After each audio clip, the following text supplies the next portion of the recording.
Good evening, everyone. Welcome to See and Learn. Tonight we're at a great new place, a great venue. This is the Arawak Hotel, located just on the perimeter of Windward Side in our main village, and we have a fabulous spot to give you a fantastic presentation tonight. We have Vince Capone, who is a sonar expert. Wait till you hear the introduction and all the incredible things he's done. Most recently, he has been mapping the seafloor of Saba. And we're going to tell you more. Just stay tuned. We're going to be a little bit more than 5 minutes before we actually get started. So thanks for your patience and welcome to Saba.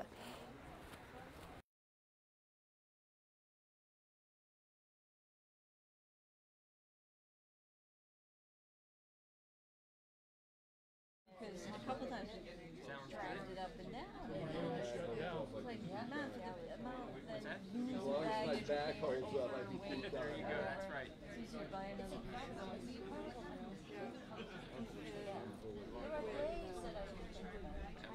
Chris Baby stuff, she gave me one of hers.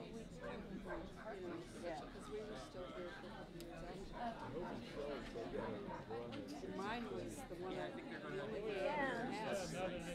but at home, still. But I never had an issue with the bladder. The only thing I ever replaced was the inflator.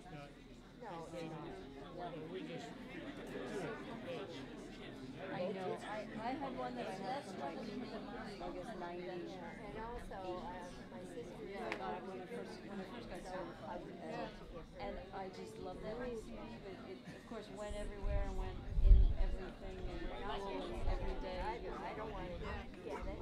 And mine when that thing was just, it was no longer, I could not catch it. Oh, this was so good. It was it was so faded. Yeah. When I was in the cottage, you could see it on the corner. My besties would look at it. Sort of down, yes, around the corner. It works. You know, why should I get another one? I'll put them on a slide. That's a hard one. It took me a long time to find one that I was The only thing that was an advantage with the new one is that it had weight pockets where I had to wear weights, and sometimes that got to my Rostopus. Yeah, that is true. I got the new one, then I got the integrated weight, and she said, you gotta get this one. Like, fine, got the integrated, it was like, oh my, okay. Because every once in a while they would hit tanks hitting you.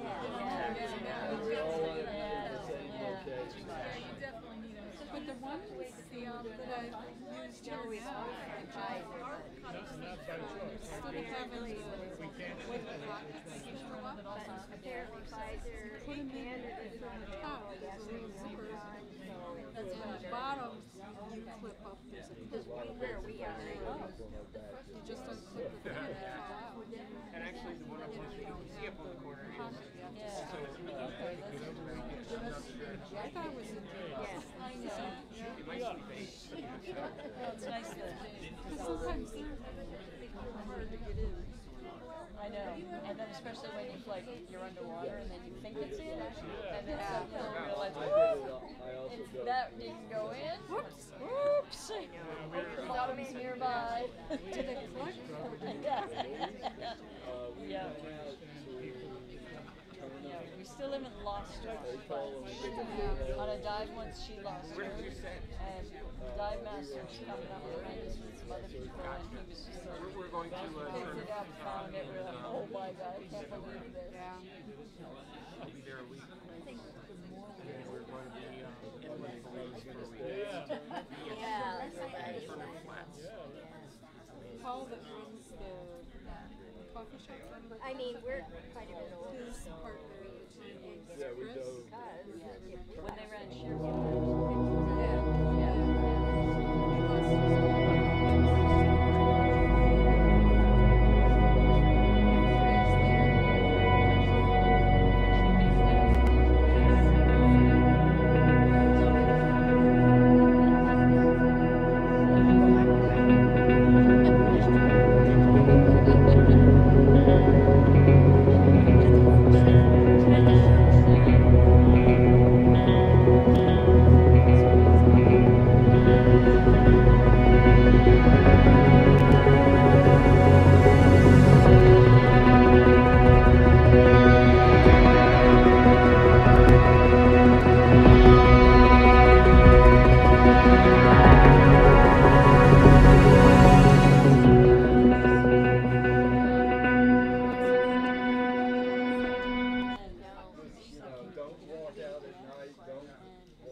Hello, hello.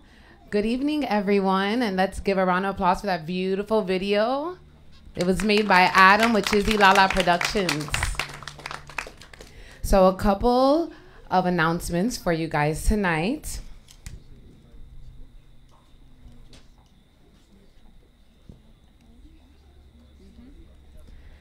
The sponsor for tonight is Juliana's with Tropics. They're housing Vince, so let's give it a round of applause and thank you for Juliana's.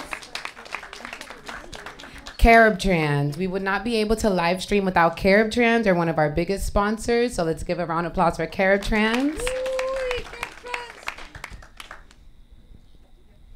Juliana's, like I said, thank you very much. Opa! Prince Baronhard Culture Funds and Public Entity SEBA are our biggest sponsors. We couldn't do it without them, so we'd like to give them a round of applause as well. Thank you very much. And these are all of our sponsors. We have over 51 this year, so we're very, very blessed and thankful. Another round of applause for everyone that are here. We might have some in the crowd. Thank you very much. And there's many ways to contribute. You can buy a raffle ticket with either me or Emily in the back. We'll be selling them all night and at every presentation. You can also help for free by just writing a review on great nonprofits, and it means a lot to us. Thank you very much. Again, the raffle tickets, we have many, many prizes. We have 17 pullings this year, so you have many chances to win. Some of the prizes are tennis lessons by Lynn. You have a 6-day boat trip, beautiful, beautiful stays in these villas around SEBA. You can also win a bottle of rum, a lot of prizes, so please, please support. Our upcoming events. Tomorrow we have a field project with our presenter from tonight, and our next presentation is at Thursday at the SEBA Comprehensive School. Okay, and for tonight's keynote speaker, we actually have not one, but two. In April of this year, both Vince Capone and Dr. Art Trimbanis, in conjunction with See and Learn Foundation and Aronnax Expeditions, fielded a mapping crew which used multi-beam sonar to map the seafloor around SEBA. A little fun fact about Vince is he last presented at See and Learn in 2008. But that wasn't his first time to SEBA. His first trip to SEBA was in the late 80s, so he is not a stranger to our unspoiled queen. Vince is an expert in marine technology with over 30 years of worldwide hydrographic and underwater search and survey operational experience. As a sonar operator, ROV pilot, and hydrographer, he has located shipwrecks and downed aircraft, mapped aquatic habitats, and found and surveyed submerged hazardous waste drums. Art is a professor in the School of Marine Science and Policy at the University of Delaware, as well as deputy director of the Center for Autonomous and Robotic Systems, and the director of the Coastal Sediments Hydrodynamics and Engineering Laboratory. Now, 6 months later, they are back to reveal all of SEBA's sunken secrets and reveal what lies beneath the surface. Prepare to dive in deep with Vince and Art.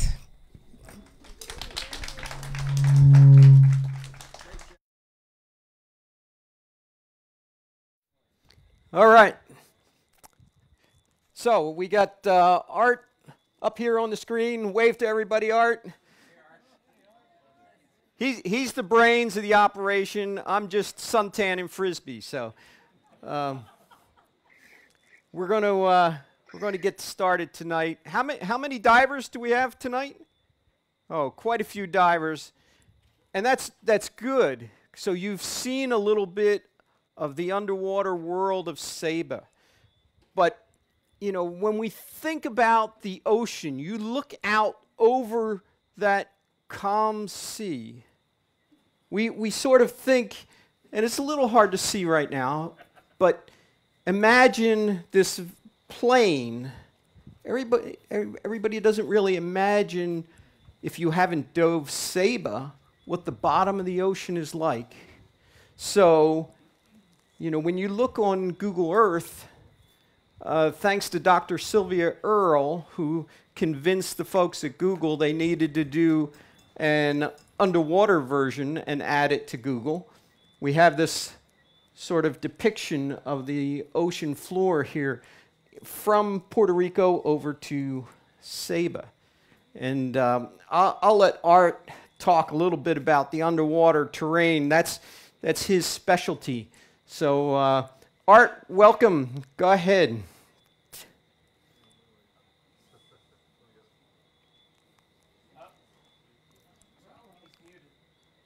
How's that? Can you hear me now? Yes. The most famous words on the planet, you're on mute. Well, thank you, Vince, for the introduction. It's a pleasure to be here remotely.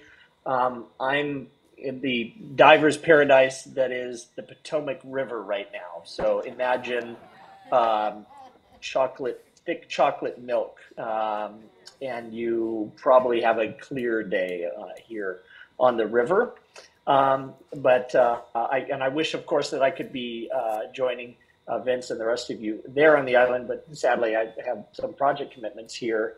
As I mentioned at the beginning, I'm an oceanographer and a geologist at the University of Delaware. I specialize in mapping the seafloor and understanding the dynamics of our watery world. Google Earth has certainly become a revolutionary tool for us for education and for our science endeavors as a way to share, really reveal the seafloor to our colleagues and to our students and to the rest of the world. As a young student, I used to go through the hallways of school, and there was a famous series of maps published by the National Geographic called the Physiographic Maps of the World. And that's what we had before Google Earth. It was this sort of cartoon drawing that was done by a Swiss map maker who was famous for having done perspective images of the Matterhorn. And I just remember just being captivated by it and running my hands along the mid-ocean ridge, the greatest volcanic mountain chain that we have on our planet that runs around like a seam of a baseball. And just being fascinated to see that it wasn't just smooth, featureless, flat on the seafloor. It's not like what my kids think, from watching SpongeBob, that it's just, this sort of flat, featureless seafloor, but that it is, we have the deepest canyons of our planet underwater, the highest mountain ranges, and the most amazing environments and ecosystems. And I don't have to, convince those of you who are on Ceiba about this. I think one of the things that I really came away from our time there, and by the way, Vince has been regaling me with tales about Ceiba for years and years, as long as I've known him. So I was really glad that we were able to put an expedition together. But what I came away with was a feeling of, this is an island and inhabitants that have what I call a high EQ, ecological quotient, a place where people put a high importance on the environment and on the stewardship of it. And I think events like this with See and Learn this month are clearly testament to that spirit. So I want to applaud you all for the work that went into this. My passion is to fill in the blank spots of the map, and actually just within this last hour, I got some news that I was made a fellow of the Explorers Club, in no small part thanks to Vince and Bill and the time we spent at Ceiba. So that's a bit of a lifelong dream there. And so, I want to also just thank Lynn and Kai, our sponsors from Aronnax Expeditions, Bill and Jim, the amazing crew of the RV Relentless, Craig and Marnik and Jeff, and everyone else who helped us get gear there, helped us, make our way around this island. And oh dear, we had an earthquake there. Sorry. Like I said, it's a dynamic planet that we live on. And I think what we're going to try to show you here tonight is reveal to you, just some more of that, and how much of Ceiba actually lays below this watery surface. Vince, back to you. So that was great. I mean, he brought up so many great points, but I think one of the top ones is the fact without the support of the Saba Conservation Foundation with Lynn and See and Learn and all the people who work there, we would have never been able to pull off the effort in April. And the crew, the Relentless came in at the last minute, and there was always something going wrong, and everybody pitched in, down to like my COVID test on the way out, you know, came up not positive or negative, but totally we've got nothing. So Lynn is driving me down the mountain at 60 miles an hour, and to get a COVID test before it closed so I could get off the island. But it is the people here who make this place so special. And I really appreciate the efforts of everyone that helped us, because without their help and without the help of Aronnax and Art's equipment from the University of Delaware, what you see tonight would not have been possible. So I'm just seconding what Art said. And Art, it's now official. Congratulations, you're a fellow. That's fantastic news. I knew he would be accepted. He's overqualified. But moving on, we sort of alluded to this, but what makes this island so special? Somebody, any of the divers, people who live here, what makes it special? What makes it different from all those other islands around us? The people, absolutely. But how about the physical island? No beaches. Keeps the riffraff out.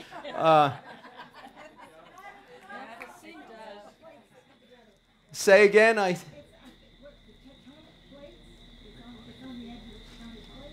You're getting there. Someone else? Yeah. The terrain. Everything on this island, including the diving, is based on the terrain. These dramatic changes in elevation drive the ecosystems. They drive how the people live. They drive where the villages are, and it drives the underwater environment. And as Alexis said, my first trip here was in the late 80s. I can't remember if it was 88 or 89, but there were none of these dive boats. We were diving out of a rib. And that experience on the Pinnacles stuck with me, and we came back a number of times. There was a group of us, and as Art said, I've been bugging him because I knew with his mapping capability there was a lot that we could do here. So our goal was to try and capture some of this change in elevation and terrain that's underwater. As a diver, we can only see 100 yards maybe. If on a nice clear day, we can't really visualize what we can see on the terrestrial side. So that's what we had hoped to bring to you. Now, if you look at a chart of Saba, this is a nautical chart. I mean, you can see how steep these mountains are by how close the contours are together. And when we come out here into the water, it just, it looks pretty gentle. We have 58 feet here, 800, over 1,000 there. And it just doesn't capture the ruggedness, if you've dove the area, that you're seeing underwater. If you go to Google Earth and the Google Underwater, there's a little tool that lets you drag a line, and it gives you a profile. And you can see this nice, clean profile. And that's not at all what the shoreline looks like here underwater.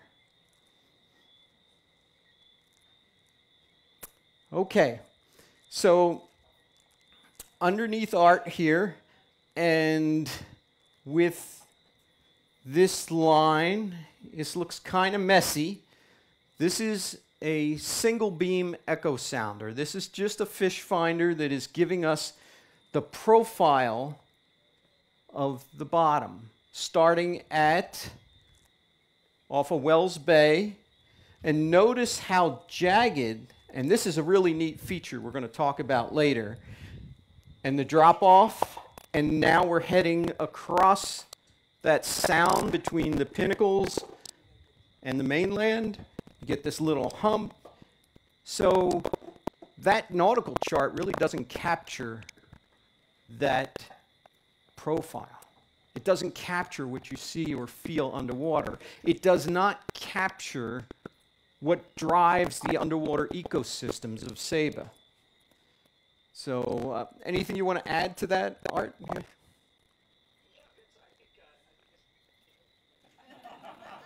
Stand by one.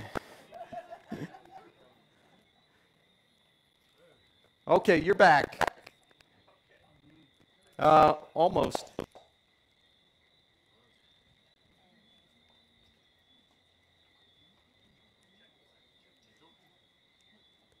He's talking. He's frozen. It's not that cold in the Potomac. At least not yet.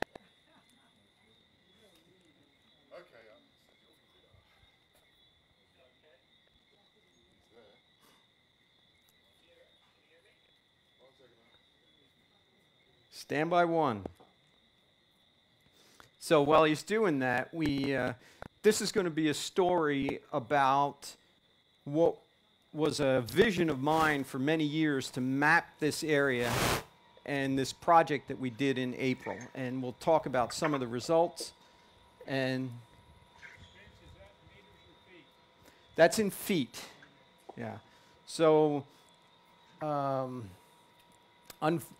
unfortunately, you will be seeing both meters and feet. And that's a good question, Popeye. I'll make sure I bring that up. But you get an idea. It is not that nice, gentle slope. And by looking at the terrain and diving, you know it should not be. The question is, how do we really show it? And as soon as Art joins us again, there he is. Hello. Yay. Okay. You're back. Can you hear me? We can hear you I'm now. back. You know, the thing I wanted to share is that there's sometimes this understandable misconception when you look at Google Earth. It's easy to just look at it and say, hey, we've got the oceans map. We've got the whole planet map, right? And, you know, Roger Revelle, famous oceanographer in the 60s, said we had better maps of the moon, the backside of the moon, than we had of the ocean's bottom. He was having fun with some metaphors there. And that was in the backdrop of, you know, our race to the moon and all that went into that. And now, you know, 50, 60 years later, it's actually still the case. We actually have better maps of the moon and Mars than we do for the vast majority of our planet. Now, the first thing most people do when they go into Google Earth, I ask my students this all the time, and what do you do? Well, I zoomed in on my house, and I could see the car outside, and I could see that my dog was in the yard, or that the garden was, you know, put together. We have incredible resolution on the dry parts of our planet because we can access them from high altitude, from remote sensing satellites and cameras. But 75% of our planet is you know, opaque to those kinds of radio waves. And that's why it's taken us all of human history up until this point to get to about 20%.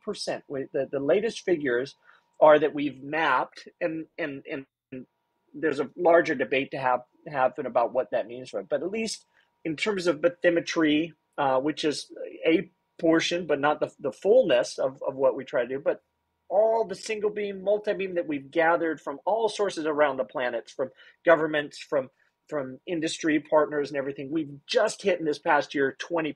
All of human history to 2022, 20%. And there's a global goal, a program called Seabed 2030 that has a goal to get to 100% of the oceans mapped by 2030. That means in 8 years, we've got to come up with the other 80%, okay? That's why it really is, it's an exciting time, but there's a lot of challenges still. And the kinds of technologies that we used and brought to Saba are part of what's, you know, helping scientists and NGOs and governments and anyone who's willing to help contribute helping to sort of piece that together. So there really are still a lot of not even first order baseline mapped portions of our planet. And when we really want to get to the point of trying to manage and understand, our ocean's resources, from which so much of our economy and our human health and things are derived, we need to not only have baseline maps, but we need to be able to do repeated mapping so we can understand the dynamics of those systems. So, really, when we come in and map these areas, oftentimes it's the first time, but even when it's has been mapped before, that also opens up some really exciting opportunities to start to say what's changed, especially as we increase the resolution and maybe find things that couldn't be found before.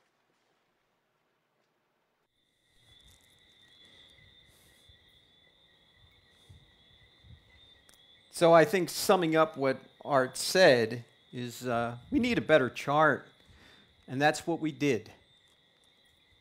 So in literally just 10 days, we were able to get the coastline from, about 35, 40 feet down to somewhere on the order of 580 to, well, let's call it 580.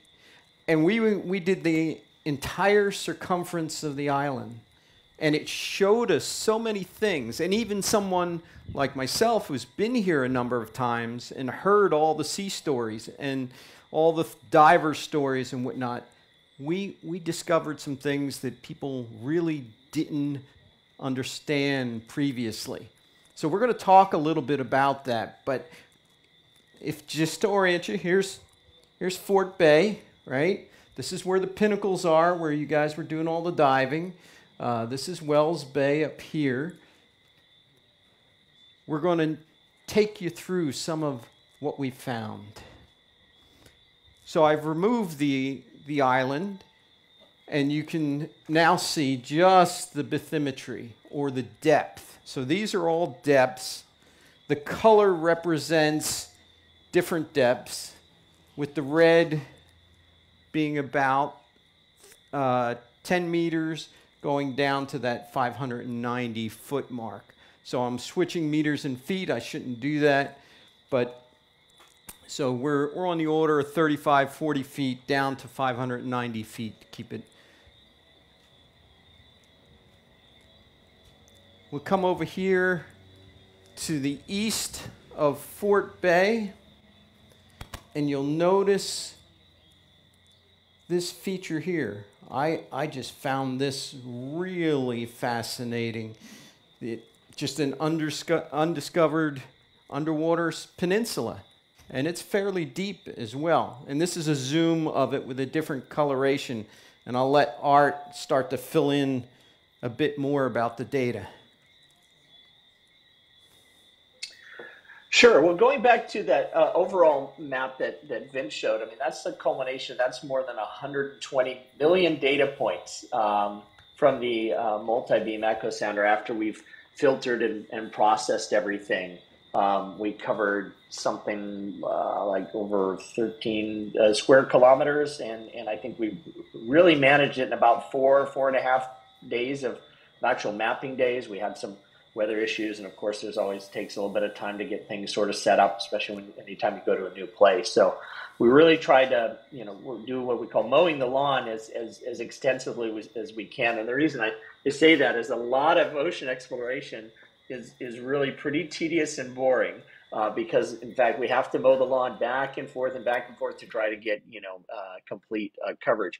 And we really try to focus on, even though the system is capable of going into shallower waters, we really wanted to focus on those areas that were beyond at or beyond some of the traditional depths of recreational diving, because the shallower depths are more easily accessible.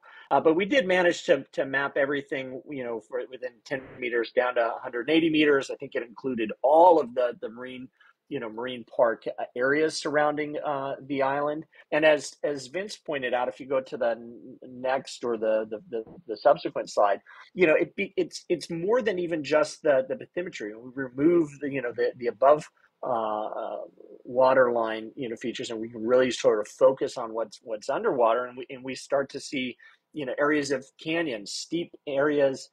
We tend to use, these colorful rainbow sort of plots and 3D visualization software, because humans as a species are a very visually, dominated. We understand and explore our world through a lot of visual perception, and so a lot of the work that we do is to try to then convey this data. Charts are done in a way, to provide mariners and folks moving vessels. That's a very legal, sort of document, in many ways, but when we're trying to convey the morphology of the shape of the seafloor, we have the latitude to sort of bring in other tools and techniques. We can use virtual reality, augmented reality. We can sort of bring things together in 3 dimensions. And a big mantra that is used throughout the seafloor mapping community is, we say, is mapped once, used many times. So if you go on that next slide where Vince showed, there's some different color plots there. It may be hidden behind my. There we go. Yes, that's much better. Look at the data rather than me. You can hear me talking about it. One of the things that we can do is we can look at derivative metrics of the data. So a full multi-beam map of the seafloor allows us to create a digital elevation model or a digital terrain model. It allows us to create a 3-dimensional surface. But there's a lot more information than simply just looking at the areas that are shallow and the areas that are deep. We can look at additional analytical metrics, things like in the lower right. What it's showing you is slope. It's showing you a calculated slope. That, by the way, the larger grid behind is a 4-meter grid. That means every 4 meters we've aggregated several hundred soundings. We had sounding densities of 50 to 100 soundings per meter squared. So there's a lot of resolution in this data. And what we can do is we can then look at that map and we can calculate the slope at any point. What is the slope from, sort of that gradient? And people who live in Saba know a lot about slope. We know what it's like to go up these hills, to go, from the harbor up into the towns, into the bottom and other places. And so what we're looking at on the right is we can calculate the slope, the maximum slope at any one of those points. And that allows us to suddenly find higher order, sort of more subtle features. We can find areas of bed forms or things. One of the things that stands out in that shallow area there is a series of a spur and groove. You're seeing a series of sort of spur and groove sort of reefs there, which are common throughout the different parts of the Caribbean. And then those bright red areas and the white areas are very steep slopes. So it allows us to quickly sort of start to zero in on places where there are abrupt or maybe subtle, changes to the seafloor, and that can help to highlight for us other areas to explore and to take another maybe a deeper kind of look at. Back to you, Vince. So another feature that I found really interesting, and we are now in this scale here is in meters, is here is Wells Bay. The color is depth in this case, not an analysis, but look at this feature right here. It starts like a little slope and breaks into a full-blown canyon. I mean, this is unbelievable. It's about 700 feet wide, and as far down as we can measure, we got down to about 590 feet, and it was just a phenomenal feature. Now here's the pinnacles, and you can see there's a gap in data between the shoreline data and the pinnacles, and that's because the system that we were using had a depth limitation. Now we did have another simpler systems, and I'm going to describe the different systems later, but that data hasn't been completely added. And in tomorrow's event, one of the things that we want to do is try and fill in some of this deeper area. So we're going to do some single beam work tomorrow for any of you that jump on board at 1:30. Art, anything you want to add to that? No. I think that you got it. That was great. I've never seen him at a loss for words. It was the first time. So the question is, right, how do we measure depth? And I always like to go back to the beginning. So if you go back to the old sailing ships, you could see this gentleman standing on the gunwale with a line in the water, and they would put a lead weight on the line. The line was marked, and that's how you measured depth, literally sounding. The other thing, the interesting fact is these lead weights always had a bit of wax in the bottom, so that when it hit the bottom, it would bring up the sediment type. And good captains knew how to correlate depth and sediment because some areas have very distinctive sediments, and it would give them another piece of information when they were navigating in waters that weren't known very well. There was certainly no GPS, no charts, things of that nature. So one of the things too I'll add is once we get done here, we're going to do question and answers at the end. So if you have any questions, we're certainly going to address them. Now, moving up from a lead line, tossing the lead, as they say, we ended up with what we call a single beam echo sounder. And this system creates a profile, just like that earlier profile I saw. So what we're doing is we're sending a ping of sound down, reflects off the bottom, comes back up. We know how long that took. We divide by 2 and we get a depth. Now that gives us one depth directly under the boat. And you heard Art throw out that figure of how many millions was that, Art? 120 million there. Yeah, 120 million. So we could have never done that just by running these simple lines back and forth like that. So that's the advantage of the technology there. Now there is one thing about it. The speed at which that sound pulse travels in water is not constant. It depends on temperature, salinity, and a little bit pressure. So we have to measure that. And you can see here, this is not a fancy fishing lure, although Art can tell stories about how off the Virginia coast, a shark thought it was. He lost a $5,000 sensor to a shark.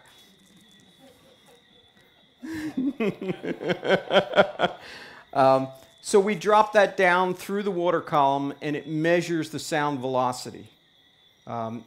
Not directly, but we get the sound velocity from that. And we can then calibrate our soundings. And here's that shark lure right here with one of Art's graduate students. So, graduate students are also kind of a shark lure themselves. Are they expendable? No comment.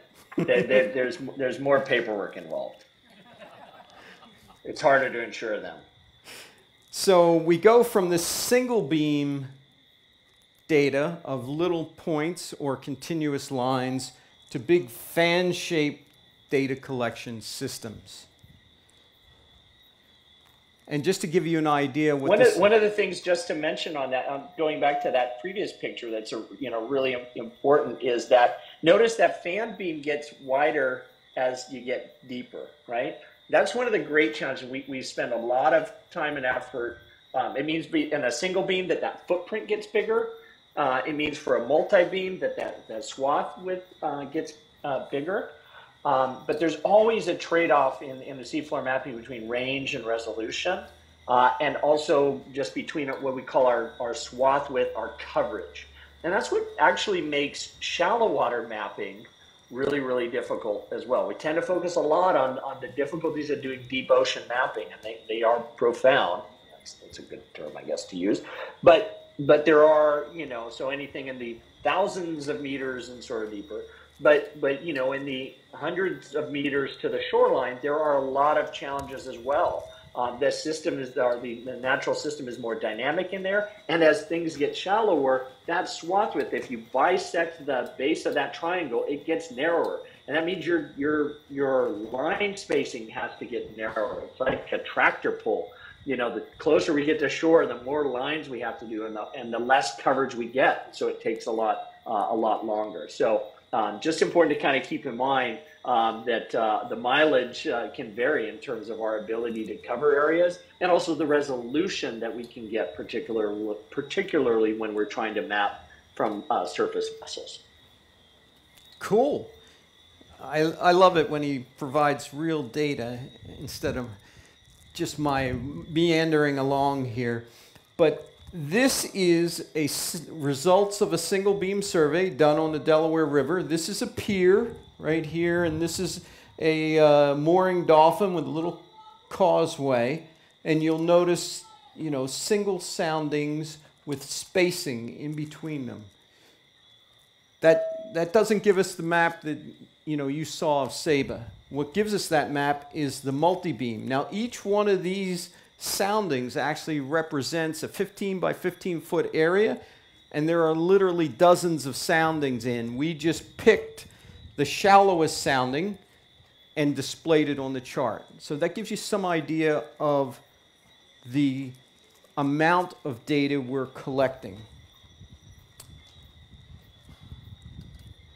Now, being the guy who likes to look for shipwrecks and things lost at sea, you can use these multi-beam systems to find shipwrecks, right? So you have a sport fisherman there, and obviously an older wreck here, old wooden vessel with, some structure still left inside. And those of you who've been around a while may have heard tales of that mysterious wreck that's supposed to exist north of Diamond Island. It's sitting down there. It's whole. You'll even still find a couple of brochures, old brochures that have it on it, if you look hard enough. But I can tell you, here we are. This is Diamond Island. This whole area is very flat. There is not an intact shipwreck there. I mean, we have to go down to almost 300 feet before we start to see any features at all. So the wreck either got pushed off in a hurricane, buried, or it never existed. Vince is that guest at the birthday party who goes around and puts pins in the balloons.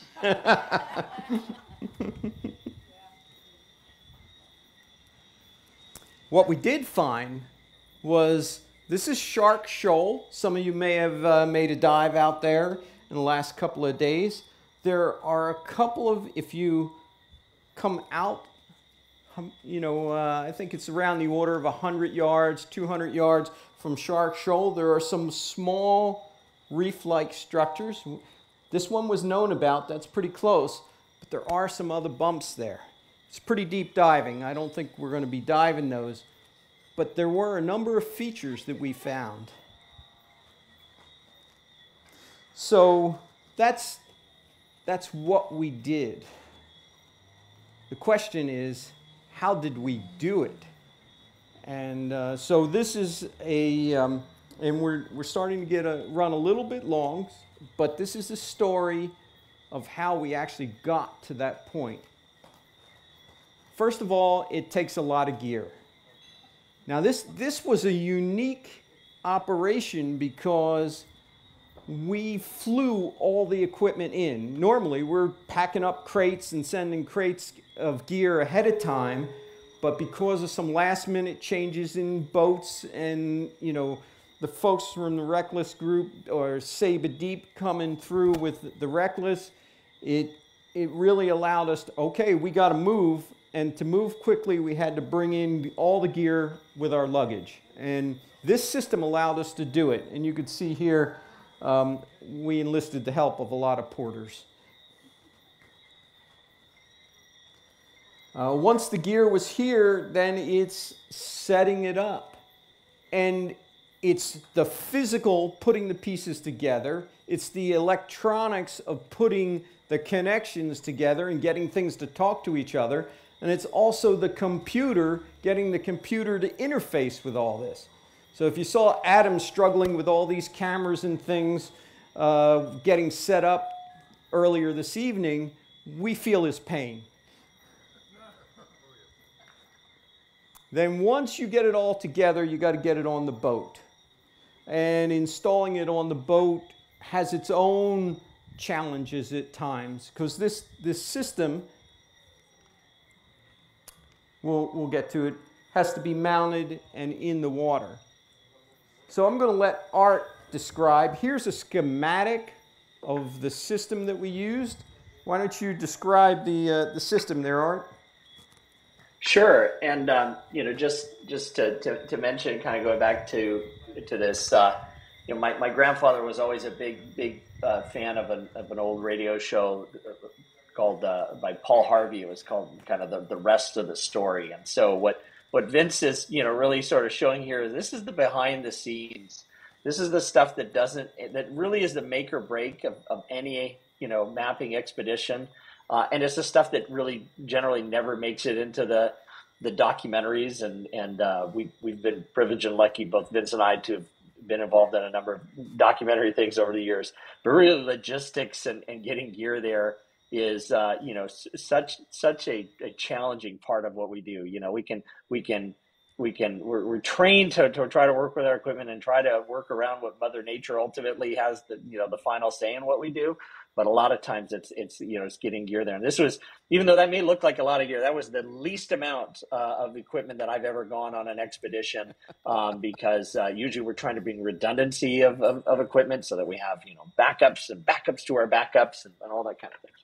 But it worked out. We managed to get all our people and our gear there and get it assembled. What you're looking at here is basically the fully assembled multi-beam system. It's attached to a large lightweight carbon fiber pole that's both lightweight and rigid. Because what's really important is that we're going to be on a moving boat. We're moving in this moving ocean environment, and so there's a lot of physics and measurements that have to go in. We have to compensate for the adjustments, the pitch and roll and heave of the ship, and we do that with high precision GPS antennas. Those are mounted across the cross beam there on the top. We have two of them. Most boats have sort of one, or you walk around and your phones have a GPS. By having two, we know not only our position, but we also can measure our heading, the orientation between those two, and that's really important. Then further down in the pole on the lower end, the wet end, is the sonar itself, but not only the sonar, also a really important sensor, which is called an inertial measurement unit.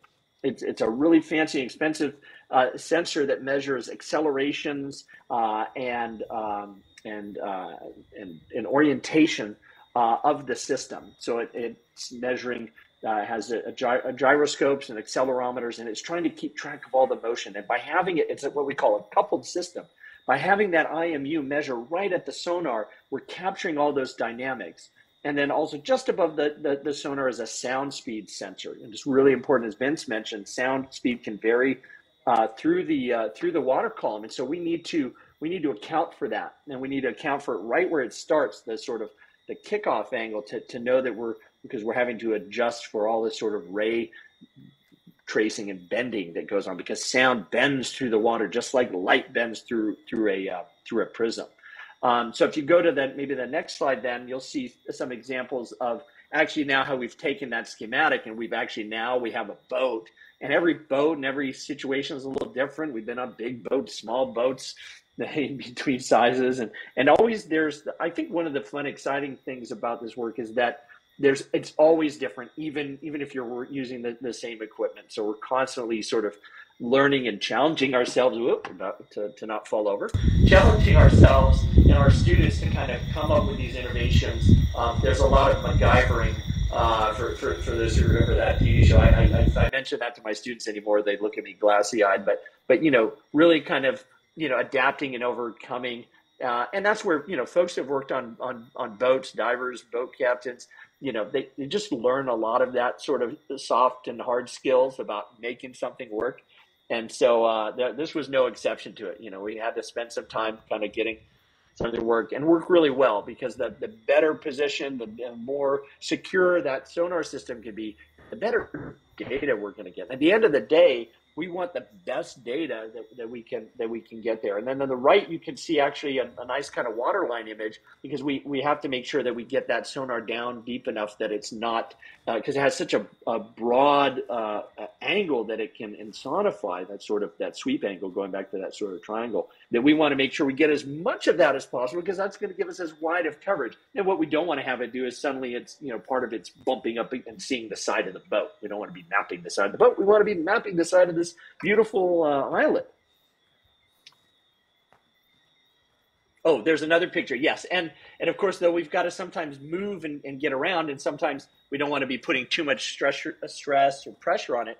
So this system is really nice because it can rotate out of the water, so we can, you know, really move fast when we sometimes need to transit. Say if we wanted to go out to Saba Bank, we wouldn't want to have the pole down and be limited to transiting at 4, 5, 6 knots, which is our typical survey speed. Sometimes we really got to get booking, and that's where it's nice. We can rotate the sonar pole, move to a site, get on site, rotate it, start our operations, and start mowing the lawn. Yes. So from the pole, right, we're connected to a topside unit, which all the data and information is coming into. That feeds into a computer system. This controls the sonar. You can actually see the beam right here. And you'll notice that is feeding the post-processing computer, and we are displaying the data in real time. So it's really phenomenal stuff. And just keep in mind that we're doing that while we're pitching and rolling about. And so, you know, it's somebody's task to always be monitoring the computers and seeing that the system's operating and everything's functional and the data's coming in well. And, you know, one of the biggest challenges of this work is that you're having to try and stare at a computer screen, often in the hold of a ship, while it's bouncing around, and you're staring at one thing, your frame of reference is changing. And so it's not all, you know, just, it's not a pleasure cruise, I guess I would say. It is, it's exciting and fun because you're seeing new stuff at every moment, but it can be challenging, even for the hardiest seagoing person. So Art, are you getting wet there? Because it just started raining here and we're in an outdoor venue, but we'll keep going until stuff shorts out. The system that we were using has up to 512 beams. That means 512 measurements every single ping, and it's pinging up to 60 times a second. Art mentioned about the pitching and rolling, and our fearless Captain Craig here was not doing yoga. He was bracing himself because it was so rough, and we have to compensate, as Art explained, for that motion. So that's how we ended up with this data, and you see our depth scale here. What I wanted to really show you is the difference in the charts. Come back to 1991, and this is a diagram that Art put together from old data. It was beautiful. 1991, we had these simple contours of the pinnacles. We get a little bit more of a mapping context in 2000s. 2013, we added some color, and that's great. But what we got, uh-oh.